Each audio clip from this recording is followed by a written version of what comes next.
Hey everybody, welcome back to Great Mondays Radio. Today we have a special guest. Well, I guess they're all special, but today we have a special guest.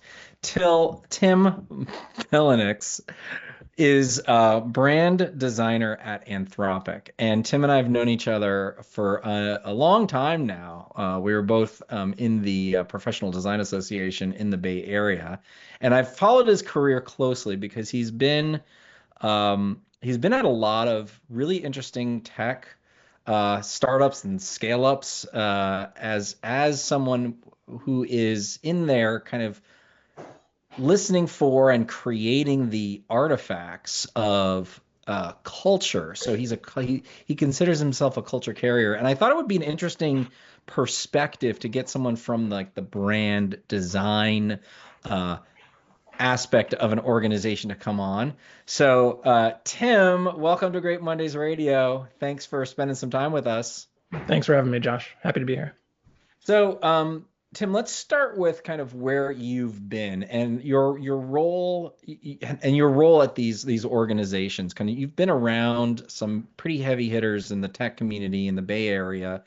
Um, as a designer in one form or another. Where did you start? How did you kind of like move along, and what was that like from a brand culture perspective? Yeah, absolutely. It really started with dropping out of art school, which is a weird thing to say because I'm someone that's both graduated art school but then also dropped out. So I left the graduate program at Cal Arts because some friends at Facebook, we were having a lot of fun together, and they really wanted to bring me in. And there was actually like a very similar dynamic between the culture at Cal Arts and at Facebook. Like people were incredibly intense and driven and working, really, really hard hours, but they loved what they were doing. And I was like, wait a second, there's something very interesting here. And so it really wasn't a big shift in culture. It was actually like, oh, this is actually what it's like to work at like a larger tech company. Because before then, I was working at a very small agency and had worked at Yeah. only less than a handful of companies up to that point. So it was really like a nice transition into it. Nice. All right. So how long were you at Facebook, and what did you get into over there? I was there for about 3.5 years. I was on the communication design team, but also spent a ton of time in the analog research lab. And that was really something special that like brought me over. Like I went from screen printing posters at Cal Arts, like screen printing posters at Facebook, and then I see That a was question coming. that was always, yeah, no. So that, I mean, you would think, right? It was kind of this always intriguing thing. I knew that you were in the analog research, what did you call it? The It's the analog research lab. Yeah. analog research lab at the world's largest internet, platform. What were you doing there? I mean, I know this is a little off topic, but I'm so No, I'm so it's interested in like what was that? Why would that exist, and what were you doing? It's actually right on the money for, especially for this podcast, because it was all about the culture of Facebook at that time. It was started by Ben Berry and Everett Katigback, and then I like to think of myself as like the third person that just never left. Yeah. And really, it started from, in tech, there's they have a bunch of hackathons, right? You stay up all night coding on projects that you normally don't get to. Ben and Everett being graphic designers, printmakers, they took that route in, and they did that kind of work, and the culture responded positively to it. It also responded with a lot of discussion and conversation, and so it just really like stirred the pot in a really positive way. Hmm. And so they kept doing it, and the rest of the company, granted them access to warehouses, to actual spaces as the company moved on. And so it was embraced as a component of the culture. And what I was doing there was both sort of like just trying to reflect the internal side of it. It was Hmm. incredibly rare that we were assigned projects, quite frankly. Like we were listening to the culture, to people, and creating work from that. So give me an example when you're like, how are you listening? Like where and what did you hear? Like you're going around, you're talking to folks, and what is in your head, you're like, what are you listening for? What's your prompt? Like what are you thinking about when you're listening for this Yeah, culture, these kind of culture bits and pieces? I think you end up hearing like what are the similar questions or similar conversations people are having. Mm. Um, you know, one, as you can see in my background, I'm someone that has stuff, likes Yeah. to make stuff, likes to collect Yeah. stuff. And I've got one of the I'm a big stuff projects. fan as well. I've got one of the projects from that time with me, which was this little red book, which at the time of making this, Facebook was growing incredibly rapidly. And it was about how do you, communicate what this culture is, what its history is as this thing, as this rocket, starts taking off. And so I did this with my buddy Ben Barry and Jay Smith, who was a copywriter on it. And it's just a collection of stories, whether it was like something that Mark wrote, or whether it was trying to contextualize it in like broader culture. Yeah. And so this ended up being given out. It was first made to celebrate getting a certain amount of people using the product, but then it went into onboarding, and every new hire for quite a few years, this went into printing over and over again for quite a few years, got this as like, this is what it means to be here. Yeah. This is what we value. These are the stories that sort of have made this culture what it is. I think I ended up with one of those at some point. It was on my shelf. I'm sure it's still in here somewhere. But I do remember it being it struck me as something that's really of the moment, right? There's like a certain value to the print piece of it, right? Like it actually, in all the amazingness that digital allows us to change things, there was a lot of value in kind of, here it is, here's the piece. And it's not changing, right? And it becomes something that's like a stake in the ground almost. Is like, how long did it last? Is that how people saw it? And then when did it become irrelevant? I think it went out of print after I left, but Yeah. I would often joke that it was like the longest running product that they had that had gone sort of generally unchanged. Yeah. But it was one of the first times where I encountered other designers that were actually nervous about things going into print. I'm someone that's old enough to have sort of grown up with that. And one of my first jobs was at Chronicle Books as a fellow. And so I love it. And I never saw it as like, oh my goodness, this is baked in stone forever and ever. Can't change it. Yeah. I was like, this is like, if you don't mean it, then don't make it. And so it feels very natural to me, but you're right. There are some folks that are very nervous about it. But I think, as with any company, they can sort of grow out of the culture, or the company wants to take a different direction. Like, I was at Facebook, not Meta. And so those are like different companies. Yes. And so I would say, it probably fell out of favor a little bit before that transition happened, if not maybe a little bit sooner. So it was around for a couple of years. I mean, that's no small feat. Did you, so building on that, you had stints at a number of other tech companies. Did you do, what other projects that evoked or captured the culture would you say that you did as you moved on from Facebook? Yeah, one of the things, I went over to Pinterest, and one of the things I noticed, from Facebook I went to Airbnb. Airbnb is a great design culture. Yep. Yeah, I was lucky enough to actually go to school with two of the founders. Like, it was a really good match. From there, I actually went down the street to Pinterest. All these companies ended up being somewhat near each other. And one of the things I took with me from Airbnb and Facebook to Pinterest was a sense of placemaking. So at the time, Pinterest had just opened up a new office, but it was, fairly bland and blank.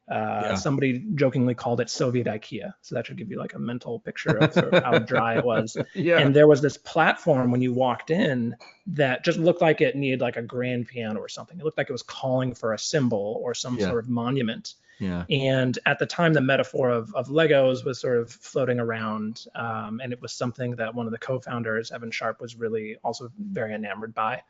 And so I started to pitch the idea of this huge pushpin made out of Legos. I was also inspired by Klaus Oldenburg, who has a few sculptures around San Francisco. If you've been down the Embarcadero, you know, bow and arrow.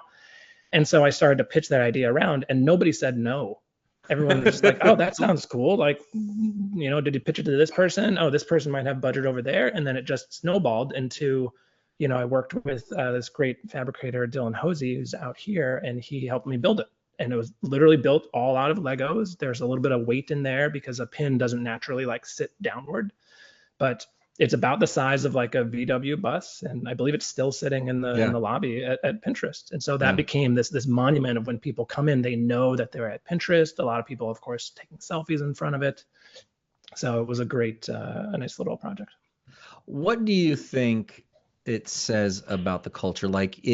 What I have found when you are able to put your finger on something, and articulate it as this project or idea, it does exactly what you're just saying. Everybody was like, huh, yeah, yeah, yeah, right? Like that kind of response. What about it?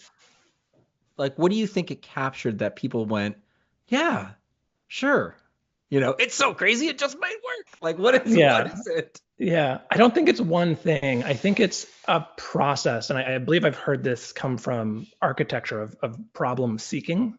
So plenty of people will think of graphic designers or other professions as problem solving. But when you're a problem seeker, you're actually looking for the holes or the things that people aren't asking of you. And then you're addressing those things. And I think the reason that nobody said no is because in the back of their mind, they saw that, like, oh, yeah, that is an issue. That is something that would make me feel better about walking into the office. That would make new hires or guests feel like this is a special place. It's that sort of thing that people aren't thinking about, but are sort of feeling within them that I Mm, think makes it actually work. It's not sort of this one thing. I feel like if I were ever to like make a monograph of work, if I were to be so lucky, like the title would be "Nobody Said No," because that's how like some of my favorite projects end up getting made. It's like you see something and you're like, do you feel that too? I've made this mock-up, or what if it happened like this? And you follow that conversation. Sometimes it's not about that original idea, but it's about touching on that thread in someone else's mind or in their heart and being like, oh yeah, I feel that way too. Let's sort of build something to address it. it's almost like the next level of, does it have to be a brochure, right? There was like, that's what Exactly. we Yeah. learned in design school, right? You're like, well, does it have to be? But you're almost going one or two levels further zoomed out, right? And you're right. It's that moment of everybody goes, I didn't even know that I was feeling that way, but totally, right? When you hear a song, like a great song, or see a movie, you're just like, oh my gosh, right? It's not just, oh, I believed in that going into it. You're just like, whoa, right? A revelatory moment. And sounds like that's what that did. Are Mhm. there, is when you think about culture at these firms, uh, are there moments where it was more explicit, or is culture always, because culture, I think about culture, right? It's like this big fuzzy thing, right? And you're just trying to like, everybody's trying to like capture what it is, and you don't even know, and so it's ripe for that kind of thinking. Are there any moments where you're like, oh, someone was like, hey, uh, our culture needs a thing, or hey, our culture is X, do a thing? Was it where we zoomed in further? Yeah, I mean, absolutely. With all of these tech companies, there's some sort of onboarding process that goes on, and I think that's an important component of a culture, right? It's that first impression of welcoming someone in. So I've definitely been a part of projects that what is that welcome? What are the things we're teaching people? What are the tools we're Hmm. giving them right away? But also, what Hmm. are the rituals we want to instill in them? What are the things we want to call back to? So yeah, I've definitely been a part of those projects, or even like projects around anniversaries. You've worked here for a year, 2 years, 3 years. How do you say thank you in a thoughtful way that isn't, giving somebody a T-shirt with the company logo on it that just turns you into a billboard? Like, Right, how right. do you do that? So it comes from both sides, and I think they're also very valid. But I think that same sense of problem seeking and listening to the community is definitely a component of it. Otherwise, you do end up just sort of slapping a logo on a water bottle and being like, here you go. So Right, exactly. I love that idea. I mean, one of the concepts that I always go back to is the idea of cues, which is, I think, all of the things that you've been talking about, and they can be big, Lego push pins, or they can be a, onboarding manual, but it's something. I like what you're saying. You're like, call back to, right? It's an object that reminds you of part of what it means to be there, or, or like the intent behind it. Where did you go? Well, so you were Airbnb and then you were Pinterest. Was there a stop after Pinterest? It went then from Pinterest, it went to Patreon, and then Patreon to Anthropic, where I'm at now. Great. Okay. So I don't want to skip over Patreon. Any interesting projects or opportunities that you got when it came to kind of culture related cues, creating those or stories or even just, things that happened that you noticed? Yeah, we were working on the first ever sort of creator award while I was there, and we Mm, hired this great artist to work with us to literally make the awards. And she's a ceramicist. Her name is Tina Yu. And if you remember the old ads of Absolute, where there's like a very specific silhouette, but like the interior changes, our idea for it was like this would be our new logo, and the interior would be made by a different artist each year as like a thank you for hitting certain milestones. And what was really interesting about that was sort of giving over so much control to that artist, which I feel like is very right.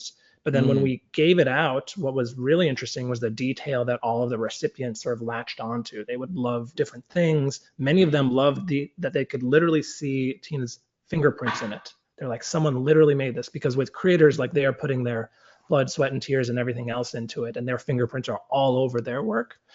So to be a part of that and to sort of let that project move forward, because like not every company would make an award like that was so sort of handmade or hand done. They might sort of err towards something that was more sort of more finished, more polished. But yeah. that was a fun one to be a part of, and just to see creators being acknowledged by the company for reaching high milestones of members. That is very, I mean, it's so on brand. I mean, being a brand guy myself, right? Like I'm always looking for that connection between the brand and the culture. And that's almost another, like, it's a perfect example of kind of the exterior of the organization and the interior of the organization coming together in the best possible way, right? And Mhm. the exterior is often when we think about like quote unquote brand, and the interior is when we think about culture. But in fact, right, this conversation is the kind of the epitome of that. Those two things should be colliding. They should be coming together. Mhm. Okay, so now you are a brand designer at Anthropic, one of the kind of the growth AI companies. All digital all the time. Are we going to see a experimental print prototype lab at Anthropic? What are you getting into now? What is what how does someone who loves physical items thrive at a company that is so deeply embedded in like the bowels of the internet?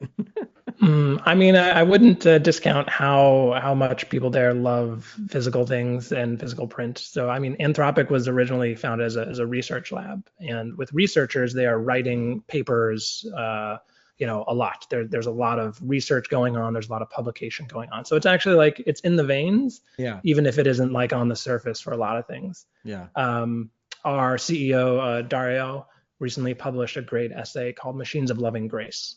And it's a really beautiful sort of vision that he has of how AI can work for humanity. And of course, like if it's monumental, we're gonna sort of make it physical. And so we literally did that for a recent dinner. We've got a few more of those coming out. So there's definitely love for it. So it's maybe not an analog research lab yet, No.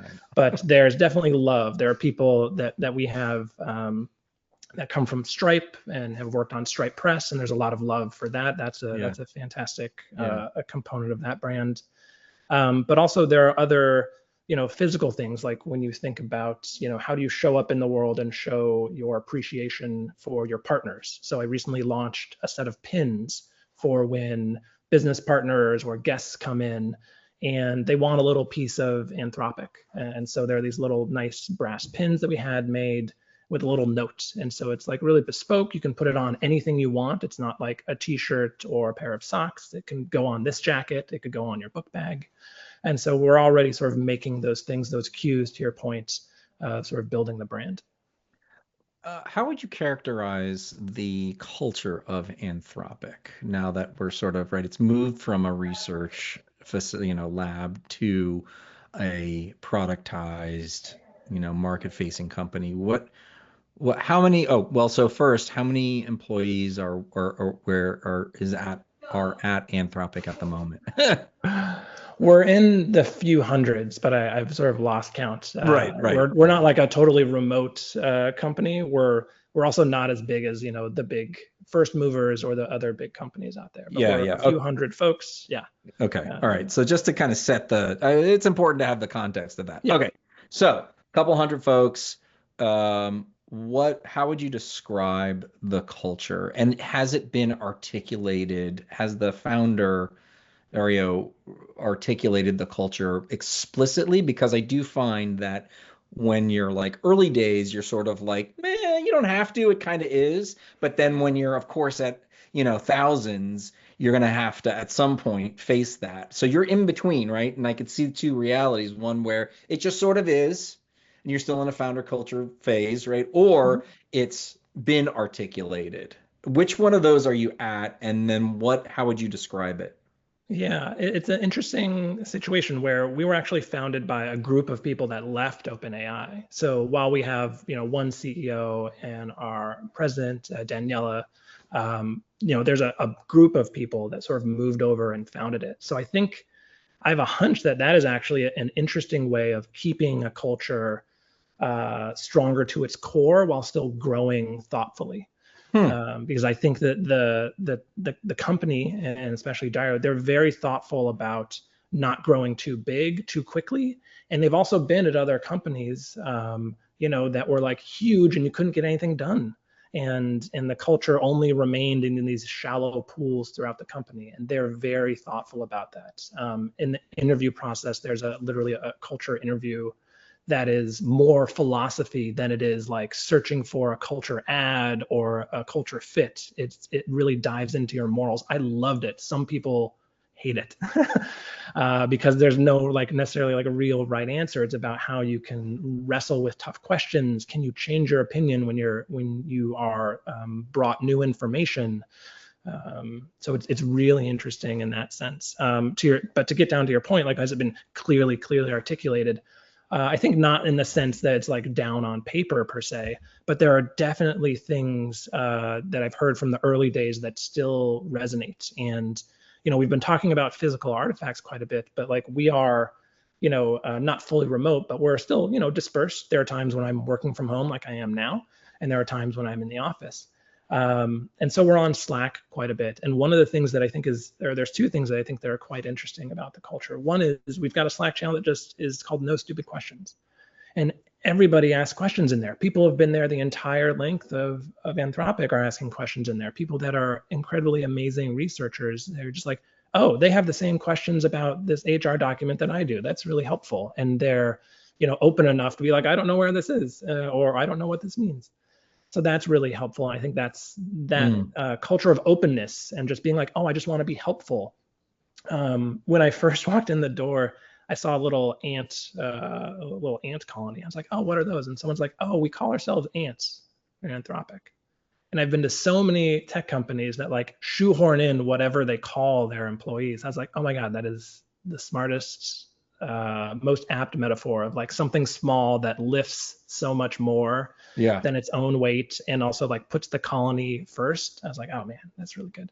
They're not anthropicites or whatever. Yeah, exactly. Yeah. Anthropicers. Yeah, they're not that. Like I'm like, oh man, that is finally someone like actually cracked it. Yeah, nailed it. Yeah. So that's great. That's really, really cool. So what problem are you seeking now? Now that you've started to like, what are you eyes on for 2025 and beyond? Yeah, I mean, well, on the culture side of things, like it's not only my job to seek or to solve, but like we are scaling rapidly. And so how do we hang on to our culture? How do we build on it thoughtfully is definitely on my mind. What are the cues that we are, giving folks? That is something that I think we're going to continue to tackle. And it's possibly like never really a finished problem, but that's definitely on my mind. But I'm not only someone that like works in sort of a cultural sphere on the brand team. I'm also doing a lot of brand storytelling. If you've seen an ad for Claude, whether at an airport or elsewhere, there's like 99% possibility that I like made that somehow. So I'm also very much aware of the awareness issue that we have. You know, we weren't a first mover, but we are, knock on wood, like pretty well loved, and so we don't want to lose that trust. But we also want to make sure that more people hear about us, more people understand how AI can really fit into their lives and really help, you know, transition into a world where this is as helpful a tool as it can be.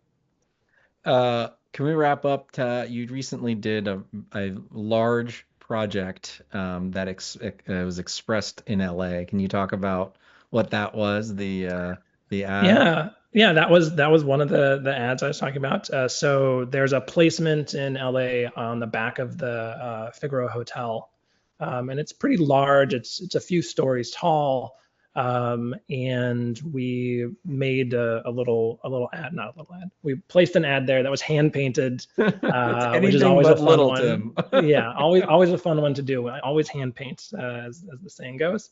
So we hand painted that, and we edited. We tried to make our copy sort of contextual to the area. So since this was LA, we said something like, "For your consideration, Claude," you know, the AI, you know, with human skills. And it was, yeah, it's really large. I've seen plenty of people reach out because of it. Yeah, it was really fun. That's cool. So the big thing, I mean, so obviously it was huge, but it was hand painted, right? It wasn't, that was what was different. And that's the articulation of the Claude positioning, as we would call it, right?